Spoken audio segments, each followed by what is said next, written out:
Por 35 años ha dedicado su vida al periodismo en diferentes medios del país. Originario de Michoacán, desde muy joven supo que escribir e informar es lo que haría por los siguientes años. La verdad es una vocación que surge de mi padre. Él fue periodista allá en Michoacán, de donde somos nosotros, y escribió una colaboración y también ahí en la administración del periódico. Él era contador público y desde chico tuve contacto con los periódicos, con los medios impresos.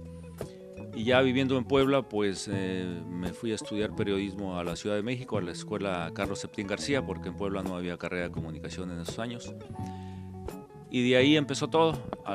Empecé a trabajar haciendo periodismo deportivo en La Afición. Es un periódico deportivo que ahorita viene encartado en el periódico Milenio. Fue funcionario de comunicación social durante diferentes administraciones a nivel federal y en la región, por ello su buena relación con políticos y funcionarios de diferentes partidos.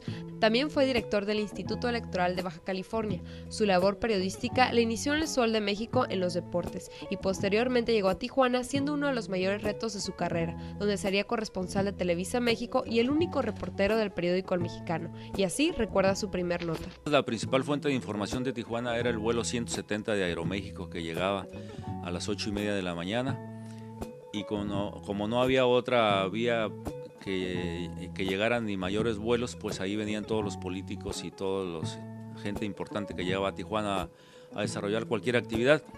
Y fue la primera entrevista le hice a don Salvador Rosas Magallón, que por cierto no me fue muy bien porque como yo no sabía que él era aquí de Tijuana y llegó en el vuelo de México, pues yo le pregunté que qué venía a hacer a Tijuana y me dice, pues vengo a mi casa.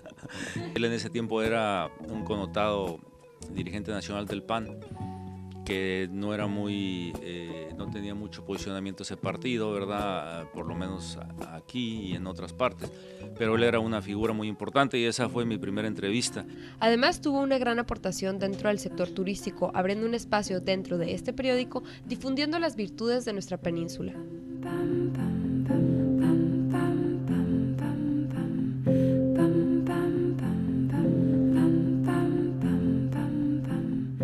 Después de 35 años, las noticias pueden sonar parecidas o ser las mismas, pero el periodista no lo es. Ahora, a diferencia del periodismo de los 70s y principios de los 80s, antes nos preparábamos más, mucho más, ¿verdad? Leíamos muchísimo y la cultura que eso conlleva, la cultura general, era la diferencia entre alguien preparado o no preparado. Lo primero tiene que ser objetivo y veraz. Si no es objetivo y no escribe con la verdad o no dice la verdad, nunca va a tener un prestigio y un reconocimiento. Luego, para poder lograr eso, tiene que haber principios y valores familiares. Si un periodista no está educado en ese contexto, en ese entorno, es muy difícil que pueda ser objetivo y que pueda ser veraz. Y el último, que es donde está el estigma o el paradigma de la libertad de expresión, ¿verdad? La libertad de expresión no la marca nadie más que uno mismo.